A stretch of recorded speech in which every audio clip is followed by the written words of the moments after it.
नमस्कार, जनवार्तामध्ये आपल्या सगळ्यांचं स्वागत. घेऊया मागील आठवड्यातील ठळक घडामोडींचा आढावा. पाण्याच्या टाक्या आणि टँकरद्वारे सुतारदऱ्यातील गहन झालेला पाणी प्रश्न तातडीने सोडवला जाईल असे आश्वासन उपमहापौर दीपक मानकर यांनी दिले. सुतारदऱ्यातील नागरिकांचे पाण्या वाचून होत असलेले हाल लक्षात घेऊन दीपक मानकर यांनी या भागाची पाहणी केली. यावेळी नगरसेवक रामचंद्र कदम, वैशाली मराठे, क्षेत्रीय अधिकारी नितीन उदास, कार्यकारी अभियंता आशिष जाधव, पाणी पुरवठा विभागाचे अधिकारी आणि नागरिक मोठ्या संख्येने उपस्थित होते. वाढत्या पाणी टंचाईला कंटाळलेल्या लोकांनी अर्ज विनंत्या करूनही हा प्रश्न सुटत नव्हता. समक्ष भेटून फोन करूनही अधिकारी दाद देत नसल्याची तक्रार नागरिक करत होते. काहीही करून आमचा पाणी प्रश्न सोडवा अशी येथील रहिवाशांची मागणी होती.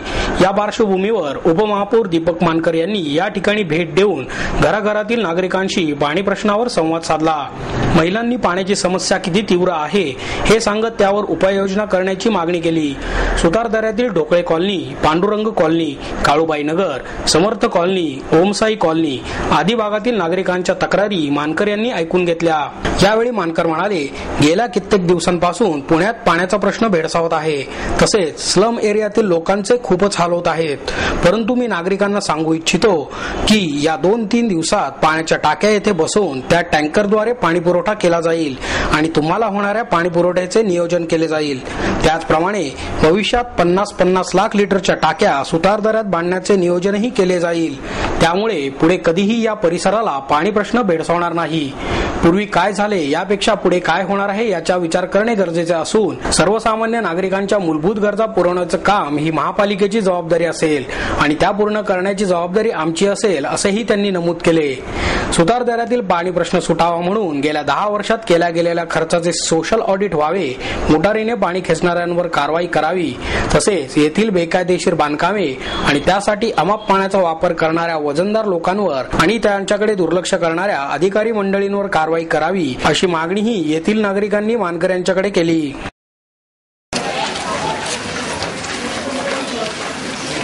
मला पाण्याचा प्रॉब्लेम सगळ्यांना दिसतोय. आता पाण्याच्या टाक्या उद्या रात्री काय तर परवानगी बसतील.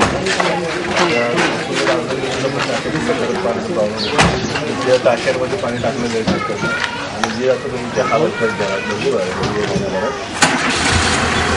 टाकी भरपूर किस्किंदामध्ये डोंगरावर कारण प्रत्येक नाही गल्लीत टाकी ठेवणार कुठे या लाईनला अजिबात पाणी आली नाही. आमच्या पाणी झालेलं 10 मिनिटं जर पाणी पाणी सोडत बघा तेवढं पाणी पण 2-4 दिवसांनी 1 तास जर आला आणि त्याचा अर्धा तास जर लाईट नसतं, अर्ध्या तासामध्ये 4 घरांचं पाणी होतं का मला सांगा. आणि मग भांडणं लागतात, मोठी लावली की भांडणं लागतात.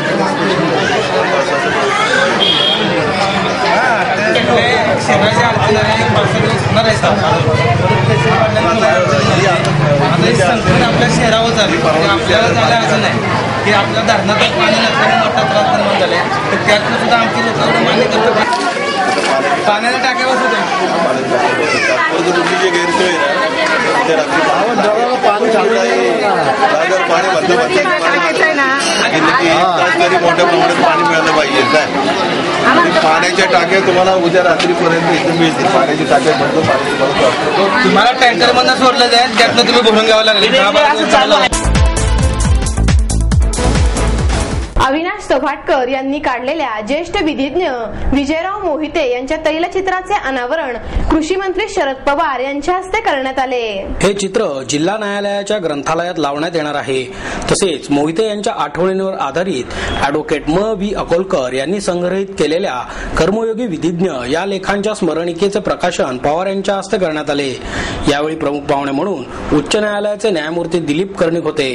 तर अध्यक्षस्थानी सिम्बॉसिसचे संस्थापक अध्यक्ष डॉक्टर शांब मुजुमदार होते.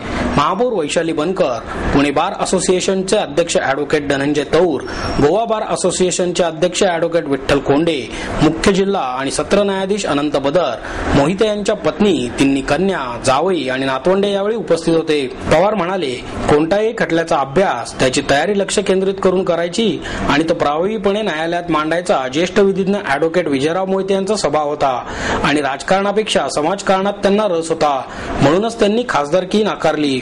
मोहिते यांच्या उमेदीच्या काळात खटल्या जिंकल्याच्या अनेक बातम्या वृत्तपत्रांमधून वाचत असे. मोठे बंधू ॲडव्होकेट वसंतराव पवार वकील असल्याने त्यांची पुण्यातील कामेही मोहितेच पाहत असत, त्यामुळे त्यांचे नाव ऐकून माहीत होते. बंधू वसंतराव यांची हत्या झाल्यानंतर त्यांचा खटला मोहित्यांनीच चालवला आणि आरोपीला जन्मठेपेची शिक्षा झाल्याची आठवण पवारांनी सांगितली. केवळ वकील व्यवसायातच नव्हे तर विविध क्षेत्रातही त्यांचे नाव होते. पुणे जिल्हा कबड्डी असोसिएशनचे ते अध्यक्ष होते. त्यांच्या खटल्यांविषयीचे अनेक किस्से त्यांच्या स्नेहांकडून ऐकायला मिळाल्याचे सांगून पवारांनी अनेक मजेदार किस्से सांगितले. लोकसभेला उमेदवार हवा होता, त्यावेळी मोहित्यांना विचारणा करण्यात आली होती. त्यांच्या कार्यकर्तृत्वामुळे ते सहज निवडूनही आले असते, परंतु त्यांनी नकार दिला आणि समाजकार्यात सहभागी व्हायचे तर राजकारणात आलेच पाहिजे असे नाही. मी ज्या क्षेत्रात आहे त्यात राहूनही ते करू शकतो असे उत्तर मोहिते यांनी दिल्याचे पवार यांनी सांगितले. परंतु त्यांच्याच गुणांची परंपरा चालवणारी सुसंस्कृत प्रतिनिधी त्यांची मुलगी वंदना चव्हाण यांना लोकसभेची उमेदवारी मिळाली आणि त्या संसदेत आल्या याचा आनंद असल्याचे पवार यांनी नमूद केले. आपल्या व्यवसायाचा चेहरामोहरा बदलला पाहिजे असे आवाहन रिक्षा पंचायतीचे अध्यक्ष आणि सामाजिक कार्यकर्ते बाबा आढाव यांनी केले. त्या अनुदानाच्या धनादेशाचे रिक्षा चालकांना प्रातिनिधिक स्वरूपात महापालिकेतील कार्यक्रमात वाटप करण्यात आले. या प्रसंगी महापौर वैशाली बनकर, सभागृह नेते सुभाष जगताप, अतिरिक्त आयुक्त नरेश झुरमुरे, पर्यावरण अधिकारी मंगेश दिघे, नितीन पवार उपस्थित होते. आढाव म्हणाले, पुण्याची माणसेही माणसांसारखी वागतात, हे रिक्षावाल्यांनी कृतीतून दाखवून दिले पाहिजे असे जणू करत त्यांनी रिक्षा चालकांचे कानच टोचले. पुढे बोलताना आढाव म्हणाले, भाडे नाकारणे हे आपल्या व्यवसायाला शोभत नाही. आपल्या काही मागण्या आहेत, तसेच काही कर्तव्यही आहेत, ती आपण पार पाडली पाहिजेत असे सांगत आढाव यांनी पुढील वर्षीच्या अंदाजपत्रकात सीएनजी किट बसवण्यासाठी तरतूद करण्याची मागणी केली. रिक्षांना इलेक्ट्रॉनिक मीटर असल्याचे सांगत ते म्हणाले, तुमच्या घड्याळाचे काटे स्थिर आहेत, मग आमची टिकटिक का बंद करता असा टोलाही त्यांनी लागवला. महापौर बनकर यांनी रिक्षा चालकांना सीएनजी बसवण्यासाठी पुढाकार घेतला, हे कौतुकास्पद असल्याचेही सांगितले. त्यामुळे प्रदूषणास आळा बसण्यास मदत होणार आहे असेही ते म्हणाल्या. वाहतुकीचे नियम पाळा असे सांगत यापुढे रिक्षावाले काका ही आत्मीयतेची हाक ऐकण्यासाठी प्रयत्न करा असे आवाहन बनकर यांनी केले. रिक्षा चालकांना बुधवारपासून सीएनजी किटच्या अनुदानाच्या धनादेशांचे वाटप इंद्रधनुष्य पर्यावरण केंद्र या ठिकाणी होणार असल्याचे पर्यावरण अधिकारी दिघे यांनी सांगितले.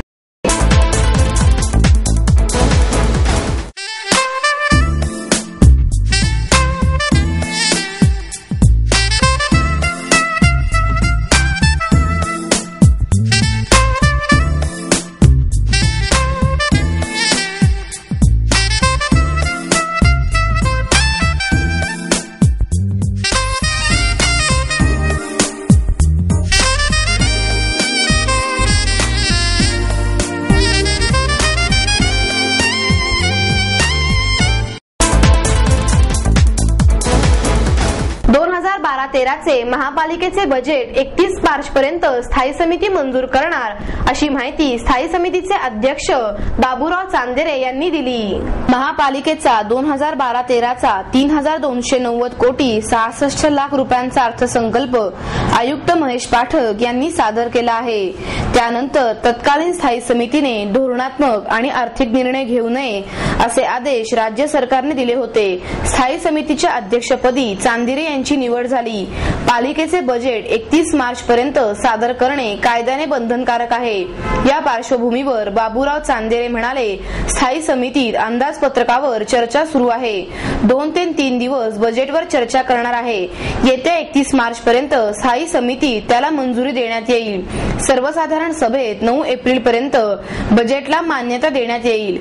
2011-12 या वर्षात खडकवासला विधानसभा मतदारसंघ आणि पुणे महापालिकेची निवडणूक झाल्यामुळे 2 वेळा आचारसंहिता लागली होती. त्यामुळे महापालिकेतील भांडवली कामे पूर्ण झालेली नाहीत. या आर्थिक वर्षातही भांडवली कामे पूर्ण होणे शक्य नाही. त्यामुळे या कामासाठी केलेली तरतूद लँड्स होणार आहे. पालिकेचे नुकसान होणार आहे. त्यामुळे 2011-12 या आर्थिक वर्षातील भांडवली कामांना ऑगस्ट 2012 पर्यंत मुदतवाढ द्यावी. सर्वसाधारण सभा मान्यता देईल या भरवशावर आयुक्तांनी या ठरावाची कार्यवाही करण्याचा प्रस्ताव काँग्रेसचे नगरसेवक आबा बागुल यांनी स्थायी समितीला दिला. महापालिकेच्या वतीने देण्यात येणारा स्वरभास्कर पुरस्कार ज्येष्ठ सारंगी वादक पद्मविभूषण श्री राम नारायण यांना पंडित बिरजू महाराज यांच्या हस्ते प्रदान करण्यात आला. 1,11,000 रुपये रोख, मानपत्र, सन्मान चिन्ह असे या पुरस्काराचे स्वरूप आहे. महापौर वैशाली बनकर, उर्वरित वैधानिक विकास महामंडळाचे अध्यक्ष आमदार उल्हास पवार, पंडिता शमा भाटे, जयंत जोशी, कथक नृत्यांगना शाश्वती सेन, महापालिकेतील गटनेते आबा बागुल, नगरसेविका सुनंदा गडाळे, माधुरी सहस्त्रबुद्धे, नंदकिशोर कपोते, जयश्री बागुल आदी यावेळी उपस्थित होते. यावेळी बिरजू महाराज म्हणाले, भारतरत्न स्वरभास्कर पंडित भीमसेन जोशी यांच्या नावाने मिळालेला हा पुरस्कार म्हणजे संपूर्ण महाराष्ट्राचे प्रेम आहे. मी लहानपणापासून महाराष्ट्राच्या भूमीत नृत्य केले असून येथील लोकांनी मला प्रेम दिले आहे. कोलकात्यामध्ये नृत्य साधना केली, त्याला मी माझी माता मानतो, तर कलेसाठी हात देणारा महाराष्ट्र मला पित्यासमान वाटतो. नृत्य देवतेची परंपरा बिरजू महाराज पुढे चालवत आहेत. त्यांना नृत्याची तर पंडित भीमसेन जोशी यांना गायनाची देवता म्हटले तर वावगे ठरणार नाही, असे गौरवोद्गार पंडित राम नारायण यांनी काढले. महाराष्ट्रात 60 वर्षे राहूनही मला मराठी बोलता येत नाही, हे माझे दुर्भाग्य आहे, अशी खंत व्यक्त करून पुढच्या वेळी मराठीत बोलणार असल्याचे त्यांनी सांगितले. उल्हास पवार, महापौर वैशाली बनकर, आबा बागुल यांचीही भाषणे झाली. नगरसेविका माधुरी सहस्त्रबुद्धे यांनी आभार प्रदर्शन केले.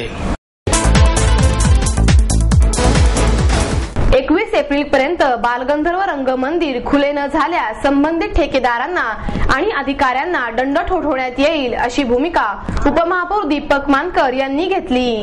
बालगंधर्व रंगमंदिराच्या दुरुस्तीच्या खेळाने वेगळाच रंग चढवला असून रंगमंदिराच्या छताच्या कामाचे कोटेशन वेळेत न निघाल्याने काम खोळंबल्याचे स्पष्ट झाले आहे.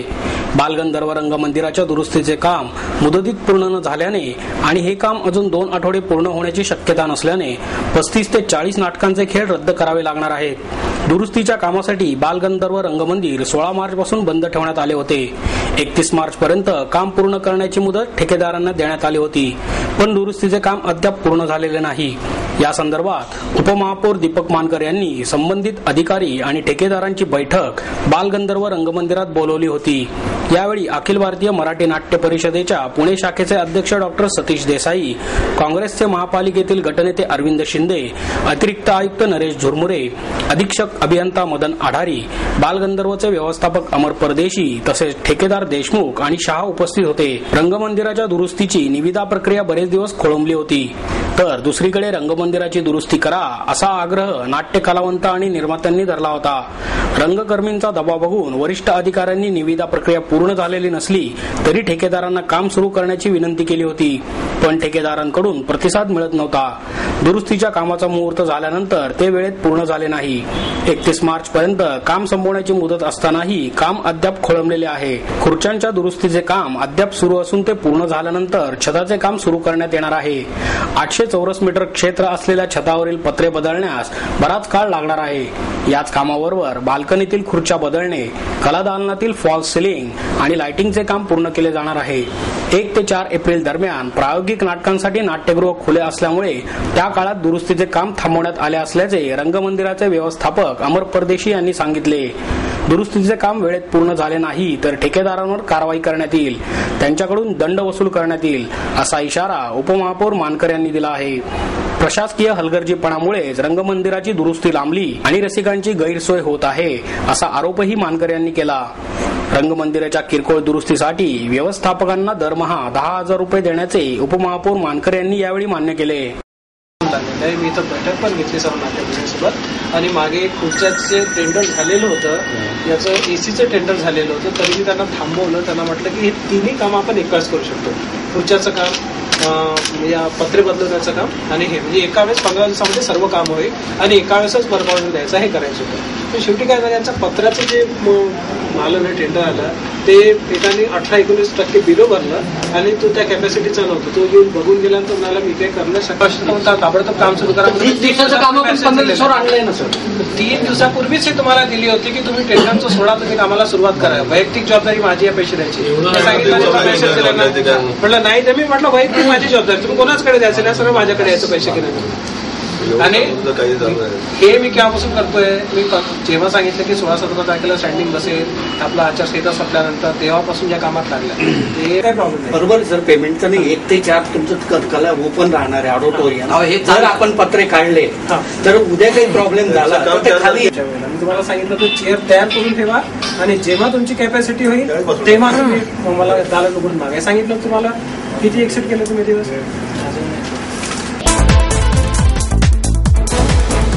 आणि याबरोबरच हे बातमीपत्र संपलं.